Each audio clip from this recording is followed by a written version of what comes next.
আলহামদুলিল্লাহি রাব্বিল আলামিন ওয়াসসালাতু ওয়াসসালামু আলা সাইয়্যিদিল মুরসালিন ওয়া আলা আলিহি ওয়া আসহাবিহি আজমাইন। আলোচনার বিষয় হলো তাকদীর। তাকদীর সম্বন্ধে অনেক কনফিউশন মানুষের মধ্যে আছে। এটাকে খুব জটিল অনেকে মনে করেন। এই ব্যাপারে মনে ইতমিনান না হলে পরে পেরেশানি থাকবে সবসময়। সেই জন্য বিষয়টা সহজভাবে বুঝে নেওয়ার প্রয়োজন এবং আমি সেই চেষ্টাই করছি যাতে নাকি সহজভাবে তকদির সম্বন্ধে ধারণা হয়। প্রথমত তকদির শব্দের শাব্দিক অর্থ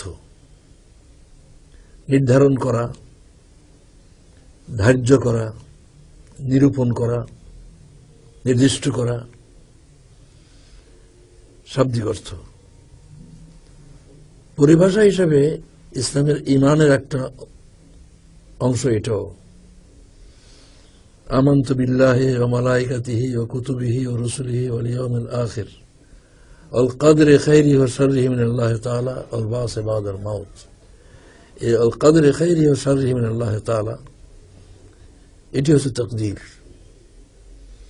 ঈমানের অংশ। এটা ঈমানের 7টি পয়েন্টের মধ্যে একটি পয়েন্ট তাকদীর। ভালো মন্দ যা কিছু আছে এই সব কিছুই নির্ধারিত। এটা ঈমান রাখতে হবে।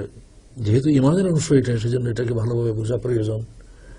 তার পরে ঈমানই সমস্যার মধ্যে পড়ে যাবে, ঈমানই অস্পষ্ট হয়ে যাবে।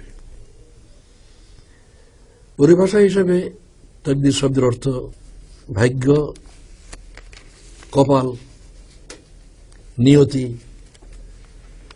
অদৃষ্ট ইত্যাদি। এই সম্বন্ধে প্রথম কথা হলো যে এই পৃথিবীতে স্রষ্টা যা কিছু সৃষ্টি করেছেন, সকল সৃষ্টি মানবদেহ সহ, মানুষ সহ সকল সৃষ্টির জন্যই বিধান দিয়েছেন এবং এটি তার তাকদীর। আল্লাহ তাআলা সূর্য সম্বন্ধে সূরা ইয়াসিনে বলেন, আশ-শামসু তাজরি লিমুস্তাকাররিন লাহা। সূর্য তার কক্ষপথে চলে, এই যে ব্যাপারটা, যালিকা তাকদীরুল আজিজুল আলিম। আজিজ এবং আলিম যিনি, আল্লাহর নাম প্রপার নাম না নিয়ে আল্লাহর দুটো গুণবাচক নাম উল্লেখ করা হয়েছে। যালিকা তাকদীরুল আজিজুল আলিম, যিনি আজিজ এবং আলিম, তিনি এটা নির্ধারণ করে দিয়েছেন। আজিজ মানে শক্তিমান, যার এমন শক্তি আছে যে সূর্যের মতো শক্তিমান সৃষ্টির উপরে যে হুকুম চাপাতে পারে। আলিম বলা হয়েছে এই জন্য যে মহাশূন্যে কোটি কোটি গ্রহ উপগ্রহ আছে। এই সূর্যকে যে কক্ষপথ দিয়েছে, এটা এমন একজনই দিয়েছে যিনি জানেন যে কোথা দিয়ে দিলে পরে অন্য গ্রহের সঙ্গে কোনো টক্কর হবে না। লাশ-শামসু ইয়ানবাগী লাহা আন তুদরিকাল কমার। চন্দ্রের এই সাধ্য নাই যে চন্দ্রের সঙ্গে ধাক্কাধাক্কি করে। ওয়ালাল লাইলু সাবিকুন নাহার। আর রাতের ক্ষমতা নাই যে দিন শেষ হওয়ার আগে হাজির হয়ে যায়। সৃষ্টি জগতে এই বড় বড় কয়েকটা, এখানে সূর্য, চন্দ্র, দিন, রাত, বিরাট বিরাট ব্যাপার। অ্যাটম পর্যন্ত এক নির্ধারিত নিয়মে চলে। নিউট্রন, প্রোটন যে আছে অ্যাটমে, এগুলি বৈজ্ঞানিকরা তো বানায়নি। তাহলে এই পৃথিবীতে যা কিছু আছে সবই তো নির্ধারিত, তাকদীরের অধীনে সবই। এবং যে নিয়ম যেটা যেটা তিনি করে রেখেছেন ওইটি তার তাকদীর, এবং সে অনুযায়ী চলবে। ভিন্ন রকম করার কোনো সুযোগ করা নাই। কথা বলার ক্ষমতা আল্লাহ মুখে দিয়েছেন, এখান দিয়ে বলতে হবে। যেই বলে আল্লাহর বিরুদ্ধে বললো, এই মুখ দিয়ে বলতে হবে। এটা নির্ধারিত, আর কোনো জায়গাতে বলার সুযোগ নেই। দেখবে, চোখ দিয়ে দেখবে, আর কোথাও তো দেখার কোনো ক্ষমতা নাই। এইভাবে সবকিছু তো তিনি নির্ধারিত করে দিয়েছেন। এই নির্ধারিত না থাকলে আল্লাহ তাআলা মানুষকে যে বিশ্বজগৎ ব্যবহারের এখতিয়ার দিয়েছেন, ব্যবহার করতে পারত না। মানুষের এই ধারণা যে ধানের বীজ ফেললে ধানের চারা হবে, এটাতে ধানই হবে, এটা নির্ধারিত। নির্ধারিত না থাকলে কি সমস্যা হতো না মানুষের জন্য? একবার ধান বপন করলো হইল ধান, আরেকবার করলো হইল ভুট্টা, কি সর্বনাশ।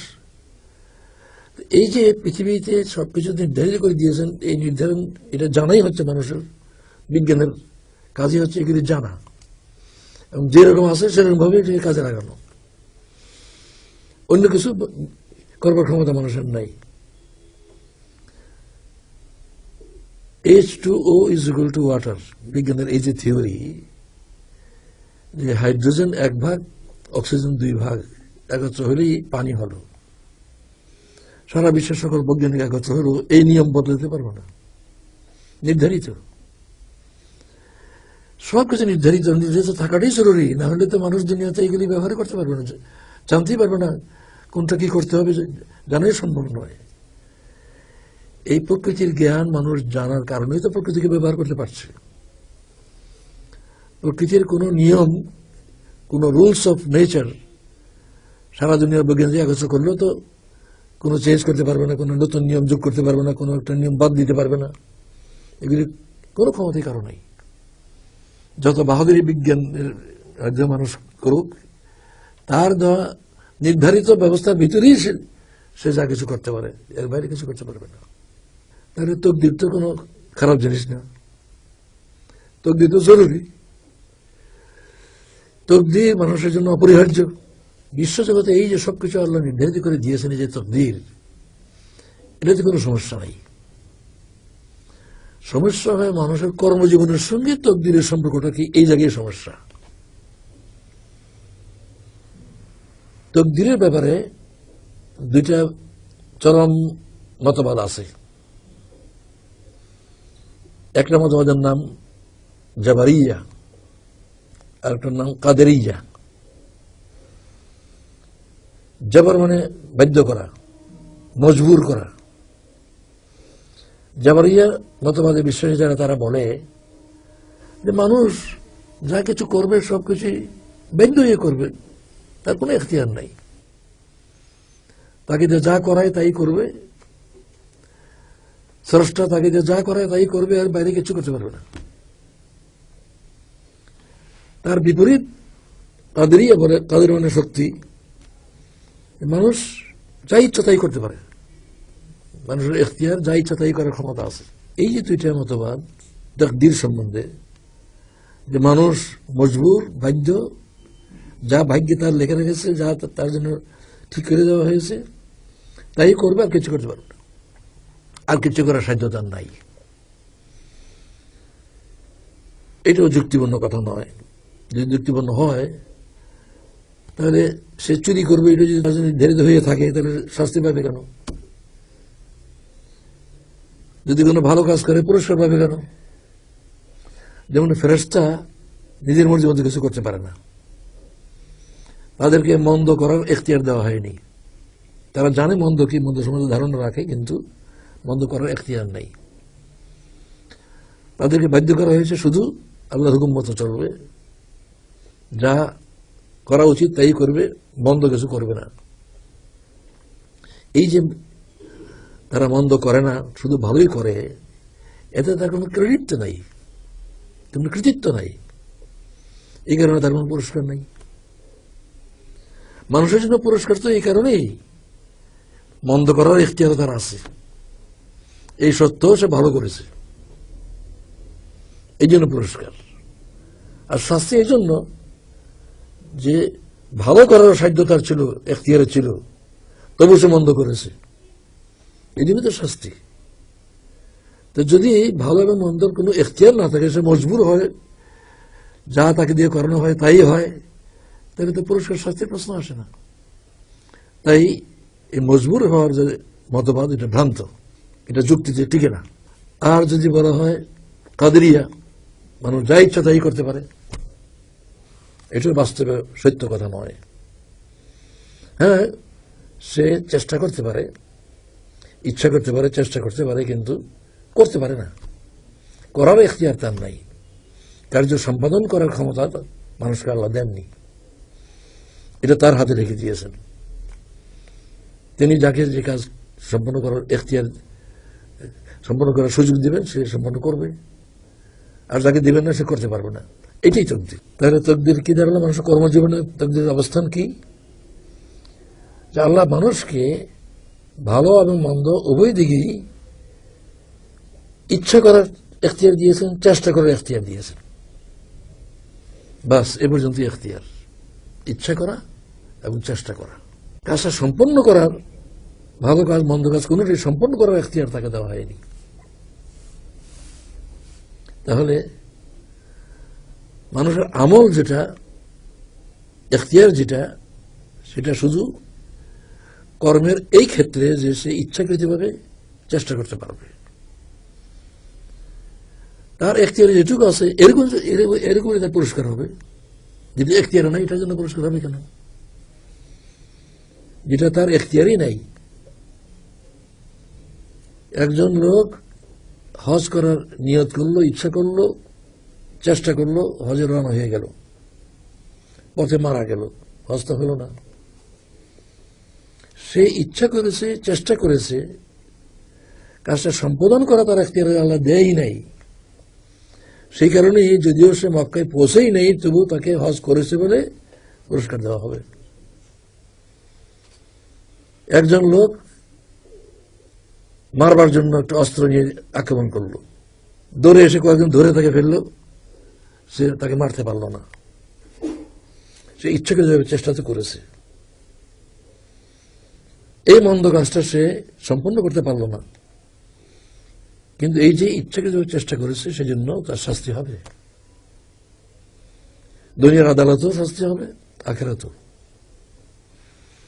তাহলে আমরা কর্মজীবনে, মানুষের কর্মজীবনে তকদিরের এখতিয়ার আমরা কোন জায়গায় পাই? কর্ম সম্পাদনের ব্যাপারে পাই। কর্ম শুরু করার ব্যাপারে নয়, কর্মের ইচ্ছা করার ব্যাপারে নয়, কর্ম চেষ্টা করার ব্যাপারে নয়। এইখানে আল্লাহ তাকে এখতিয়ার দিয়েছে। মানুষ ভালো হোক মন্দ হোক সেই কাজের ইচ্ছা করতে পারবে, চেষ্টা করতে পারবে, এটুকু এখতিয়ার তাকে দেওয়া হয়েছে। কাজটা সম্পন্ন করা আল্লাহর হাতে, এটাই তকদির। কাজটা সম্পন্ন করার উপরে তার পুরস্কারও নির্ভর করছে না, শাস্তিও নির্ভর করছে না। তাহলে তার ক্ষতি কি? কোনো সমস্যা নাই। তো তকদির নিয়ে পেরেশান হওয়ার কি আছে? আল্লাহ যদি আমার ভাগ্যে রাখে এই কাজটা সম্পন্ন করার, তো এটা হবে।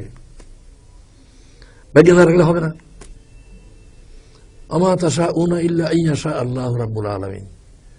রাব্বুল আলামিনের ইচ্ছা শরীক না হলে তোমার ইচ্ছা কিছু হবে না। আমা তাশাউনা ইল্লা আইয়াশা আল্লাহু রাব্বুল আলামিন। তোমার ইচ্ছায় যেটা করতে চাও চেষ্টা করতে পারবে, কিন্তু এটা হওয়া নির্ভর করবে তার ইচ্ছার শরীক হলে। তো যেখানে তার এখতিয়ারই নাই, এটার জন্য সে আল্লাহর কাছে দোষীও নয় এবং এটার জন্য সে কৃতিত্বের অধিকারীও নয়। সে দোষী এবং কৃতিত্বের অধিকারী শুধু এইটুকুই যেখানে তাকে এখতিয়ার দেওয়া হয়েছে। তাহলে তকদিরে নিয়ে এত পেরেশান হওয়ার কোনো প্রয়োজন নেই। আমার ভাগ্যে আল্লাহ যা রেখেছে সেটাই হবে, যদি না হয় তো বোঝা গেল যেটা ভাগ্যে নাই। একটা ভালো কাজ করার চেষ্টা করলাম, কাজটা সম্পন্ন করতে পারলাম না, দুঃখ করার কিছু নাই, পুরস্কার তো আটকে থাকছে না, দুঃখ করবো কি জন্য? আমার জীবনের টার্গেট তো আখিরাত। এই দুনিয়াতে আমি এটা সম্পন্ন করতে সফল হলাম না, আখিরাতের সাফল্য কি এখানে আটকে থাকবে? আখিরাতের সাফল্য তো এর জন্য আটকে থাকছে না। তাহলে তকদির নিয়ে পেরেশান হওয়ার কি দরকার আছে? কেউ এই কথা বলতে পারে যে ভাগ্যের যখন রাখছে এটা তো হবেই, চেষ্টা করার দরকার কি? না, এটাও আল্লাহ নিয়ম করেননি। সন্তান ভাগ্যে থাকলে হবে, বিয়ে করার দরকার কি? এটা কি কেউ বলবে? ভাগ্যে থাকলে ফসল হবে, জমিতে চাষ করার দরকার কি? কেউ এই ধরনের কথা বলবে না। তাহলে তকদির আর কর্ম, এই দুইটার অবস্থানটা পরিষ্কার হওয়া দরকার। কর্ম হচ্ছে ইচ্ছা এবং চেষ্টা, বাস এ পর্যন্তই। কর্মের এখতিয়ার শেষ, মানুষ এ পর্যন্তই করতে পারে। এই কাজটা সম্পন্ন হওয়াটা তার ভাগ্যে থাকলে হবে, ওইটি তকদির। আল্লাহ যদি তার তকদিরে লিখে দিয়ে থাকেন তাহলে এটা হবে। আমরা সবাই এটা জানি যে মায়ের পেটেই থাকাকালে একটা সময় আসে যে সময় আল্লাহ তাআলা ফেরেশতাদের দ্বারা হায়াত, মউত, রিজিক, দৌলত এই চারটি জিনিস নির্ধারিত করে দেন। তার হায়াত কতদিন হবে, মউত কবে হবে, এগুলি তকদীর নির্ধারিত করা। রিজিক মানে সম্পদ অর্জন নয়, সম্পদের যেটুকু সে ব্যবহার করতে পারছে এটা হচ্ছে রিজিক। এক হাদিস থেকে এটা পরিষ্কার। নবী সাল্লাল্লাহু আলাইহি ওয়াসাল্লাম বলেন, মানুষ মালি মালি, আমার মাল আমার মাল এই চিৎকার করে, তোমার মাল কদ্দূর? যেটুকু খেয়েছো হজম হয়েছে, হজম না হলে বমি হয়ে গেলে এটা মুরগির বা কুকুর বিড়ালের রিজিক হলো, তোমার তো রিজিক হলো না। তোমার রিজিক এটুকুই যেটুকু তুমি খেয়েছো এবং হজম করতে পেরেছো, যে জামাটা গায়ে দিয়েছো এবং পূরণ করতে পেরেছো। চুরি হয়ে যেতে পারে, হারিয়ে ফেলতে পারো, তাহলে এটা তোমার রিজিকের মধ্যে গণ্য নয়। আর যেটা আল্লাহর পথে খরচ করেছো, এই তিনটেই শুধু তোমার রিজিক। আর বাকি যা তুমি কামাই করেছো, জোগাড় করেছো, কিন্তু এটা তোমার ওয়ারিসদের, তোমার তো না, অন্য লোকের। এমনকি তোমার ওয়ারিসও না পেতে পারে, অন্যরা দখল করে ডাকাতি করে নিয়ে যেতে পারে। তাহলে রিজিক নির্ধারিত করে দেওয়া হয়েছে। তাহলে এত বেশি বেশি করে কামাই করার দরকার থেকে হারাম পথে, হালাল পথে যেটুকু পাওয়া যায় এটুকুই তো যথেষ্ট, কারণ রিজিক তো আল্লাহ দিবেন। এবং রিজিক পুরো না করে, রিজিক না খেয়ে মরতে তো পারবেন, মরতেও দিবে না। তাকে রিজিক খেয়ে মরতে হবে, না খেয়ে মরতে দিবে না। তো এটা হারাম পথে আসার জন্য কি দরকার? এটা তো বেকুফি, বোকামি, যে তার জন্য নির্ধারিত করে গেছেন সে কিভাবে নিবে। আল্লাহ বলতে হালাল পথে নাও, না সে আল্লাহর কথা মতো নেবে না, হারাম পথে নেবে। আর এই বেকুফি দরকার তোর হারাম পথে নেওয়ার। আল্লাহ তো হারাম পথে দেওয়ার জন্য তিনি নির্ধারিত করে রেখেছেন, তুই তো পাবি ওটা। হারাম পথের দরকারটা কি? কি মানুষ, কি বোকামি মানুষের, শুধু শুধু হারাম পথে যায়। অথচ যে সন্তানদের জন্য রেখে যাবে তারা কিন্তু এই গুনাহ ভাগী হইতে রাজি হবে না। সেখানে দৌলত মানে ধন সম্পদ, এই ধন সম্পদ কামে করতে পারো, জমা করতে পারো, কিন্তু তোমার রিজিক তো খালি করছো কি? এর বাইরে রিজিক না। ঢাকায় 10টা বাড়ি করে কি লাভ? থাকবে কটাতে? একটা তো থাকবে। সুটকেস ভর্তি প্যান্ট বানিয়ে রাখছে, কি লাভ? পড়বে কটা? এইগুলি মানুষ হিসাব করে না, চিন্তা করে না। মানে চরম বোকামির মধ্যে মানুষ আছে। আল্লাহর কাছ থেকে জ্ঞান অর্জন করলে, আল্লাহ যা বলছে এগুলি যদি সে বুঝে, তাহলে সে বুদ্ধিমান হবে, এরকম বোকা হবে না। এক হাদিসে আছে, যেটা জামাতের কর্মীদের যে রিপোর্ট বই তার মধ্যে আছে এই হাদিসটা, আল কাইয়িসু মান দানা নাফসাহু ওয়া আমিলা লিমা বাদাল মাউত। বুদ্ধিমান ওই ব্যক্তি যে ব্যক্তি যাই করে মৌতের পরে কি পাওয়া যাবে ওইটা হিসাব করে করে। ও আমিলা লিমা বাদাল মাউত।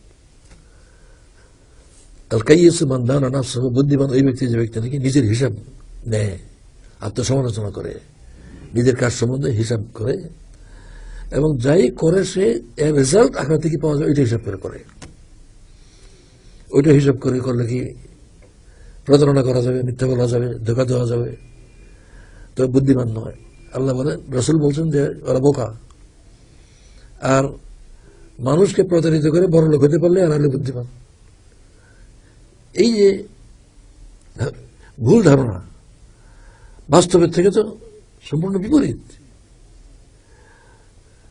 এই জন্য তকদিরের ব্যাপারে কোনো সমস্যা থাকে না যখন নাকি এই ধারণা লোকে করে যে তকদির কি আছে না আছে এটা আমার দেখার বিষয় নয়। আমার দেখার বিষয় আমি যেটা আল্লাহ পছন্দ করেন সেই কাজ আমি ইচ্ছাকৃতভাবে করছি কিনা, যে কাজ আল্লাহ পছন্দ করেন না ওটা থেকে নিজেকে ফিরে রাখতে পারছি কিনা, এটা হচ্ছে আমার হিসাব। আমার কিসমতে আল্লাহ কি রাখছে না রাখছে এটা নিয়ে আমার পেরেশান হওয়ার কোনো প্রয়োজন নেই, কারণ এটার উপরে আমার আখিরাতে সাফল্য নির্ভর করছে না। দুনিয়াতে যেটা আমি পেতে চাইছি ওটা যদি না পাই, দুনিয়ার যে অসুবিধা হইল, ক্ষতি হইল, কিন্তু দুনিয়া কদিনের। আমার আখিরাত যদি সফল হয়, দুনিয়ার এই লস তো আমার কিছুই না। এই ধারণা করাও যেমন ভুল, তকদিরে যা আছে আছে, এটা তো হবেই, এই জন্য চেষ্টা করা দরকার নাই, এটা যেমন সঠিক কথা নয়, যুক্তিপূর্ণ কথা নয়, ঠিক তেমনি আমি যা করার চেষ্টা করছি এটা যদি না হয় তাহলে পরে আমার ভাগ্যের দোষ। এই দোষের শব্দটা এখানে আসে না। যদি আমার আখিরাতের জীবনে ক্ষতি হইতো তাহলে এটা দোষ বলতে পারতাম। আমার কোনটা মন্দ কোনটা ভালো আমার চেয়ে আমার আল্লাহ ভালো জানে। সেই জন্য আমি যত কিছু চাই আল্লাহর কাছে দোয়া করি, সব কিছু দেওয়া তিনি প্রয়োজন মনে করবেন না। কোনটা দিলে আমার উপকার হবে এটাই দেবেন, আর যেটা দেবেন না সে দোয়া করার জন্য সওয়াব দিবেন, পুরস্কার দিবেন, কিন্তু যেটা আমার জন্য ক্ষতি করে এটা দেবেন না। এবং দিচ্ছেন না চাই এটাও মেহরবানি আমার উপরে। গীতাঞ্জলিতে এই আইডিয়াটা খুব চমৎকার করে রবীন্দ্রনাথ বলেছেন, আমি বহু বাসনায় প্রাণপণে চাই, বঞ্চিত করে বাঁচালে মোরে, অতি ইচ্ছার সংকট হতে ফিরাই মোরে। কি চমৎকার কথা! আমি বহু বাসনায় প্রাণপণে চাই এবং তুমি সবকিছু দেও না, বঞ্চিত করো, বঞ্চিত করে বাঁচালে মোরে। কিসের থেকে বাঁচালো? অতি ইচ্ছার সংকট। যে ইচ্ছা আমার জন্য ক্ষতিকর, আমি জানি না যেটা আমার জন্য সংকট, অথচ আমি চেয়ে বসেছি, তুমি বঞ্চিত করেছো, আমার উপর দয়া করেছো, আমাকে বঞ্চিত করে বাঁচিয়ে দিয়েছো। মানে স্রষ্টাকে সম্বোধন করে সে বলছে। গীতাঞ্জলি তো সুফি। আমি আশ্চর্য হই যে এই নোবেল পুরস্কারে এই সুফির কথার উপর দিল কেন। এবং এটার কারণ হচ্ছে মৌলানা রুমির অনেক কথা গীতাঞ্জলিতে আছে।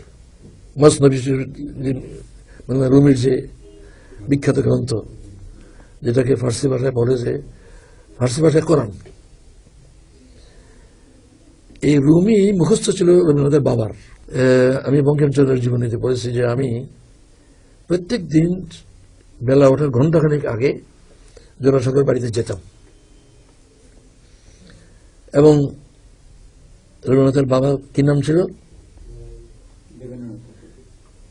দেবেন্দ্রনাথ। তো ওনাকে নিয়ে আমি মর্নিং ওয়াক করতাম, কিন্তু কোনোদিনই গিয়ে তাকে ডেকে আমাকে ঘুম থেকে উঠে দেওয়া হয়নি। যখনই গেছি দেখছি দোতলার বারান্দায় তিনি পায়চারি করছেন আর মুখস্থ মস্তবী শরীফ আওড়াচ্ছেন। তখন তো ফার্সি মাতৃভাষাও ছিল, রাষ্ট্রভাষা ছিল, সেজন্য ফার্সি জানতো অনেকেই। এর প্রভাব এবং রবীন্দ্রনাথ তার বাবার সবচেয়ে ছোট ছিল এবং আদরের ছিল, সেজন্য যেখানে যেটা সব সঙ্গে রাখত। আমি তার জীবনীতে বলেছি তার বাবা তাকে যাতার সঙ্গে মিশতে দিত না, তার সঙ্গে বেশিক্ষণ সবসময় রাখবার চেষ্টা করত। তাই ওই প্রভাব পড়েছে। একসময় গীতাঞ্জলি আমার অনেকগুলি কবিতা মুখস্থ ছিল, এখন তো এত মুখস্থ নাই, চর্চা নাই। এই যে আমার আল্লাহ আমার চেয়ে ভালো জানেন আমার জন্য কোনটা মঙ্গল, দুনিয়ার জন্য কোনটা মঙ্গল তাও জানেন, আখেরাতের জন্য কোনটা মঙ্গল তাও জানেন। তিনি যদি আমার ভাগ্য নির্ধারণ করে থাকেন তো এটি ঠিক। আমি তো ভাগ্য নির্ধারণ করতে পারবো না। আমি কেন তার নির্ধারিত জিনিস এটার ব্যাপারে পেরেশান হব, না পেলে অসন্তুষ্ট হব? তকদিরের ব্যাপারে কোনো পেরেশানি থাকবে না যদি নাকি এই আইডিয়া ক্লিয়ার হয়। আমার জন্য যেটা ভালো এটি আল্লাহ সম্পন্ন করতে দিবেন, যেটা বন্ধ সম্পন্ন করতে দিবেন না। এবং দিলেন না যে আমার জন্য মঙ্গল করলেন, বঞ্চিত করে বাঁচালেন। এইভাবে তকদির সম্বন্ধে যদি আমাদের ধারণা পরিষ্কার হয় তাহলে পরে বিনয়ের সঙ্গে দুনিয়া আমরা কাজ করতে পারবো, কোনো পেরেশানি হবে না, কোনো কর্মের জীবনে কোনো বিশৃঙ্খলা হবে না। কর্মজীবনে তকদিরের এই অবস্থান সম্বন্ধে স্পষ্ট ধারণা দরকার। ওয়া আখিরু দাওয়ানা আলহামদুলিল্লাহি রাব্বিল আলামিন।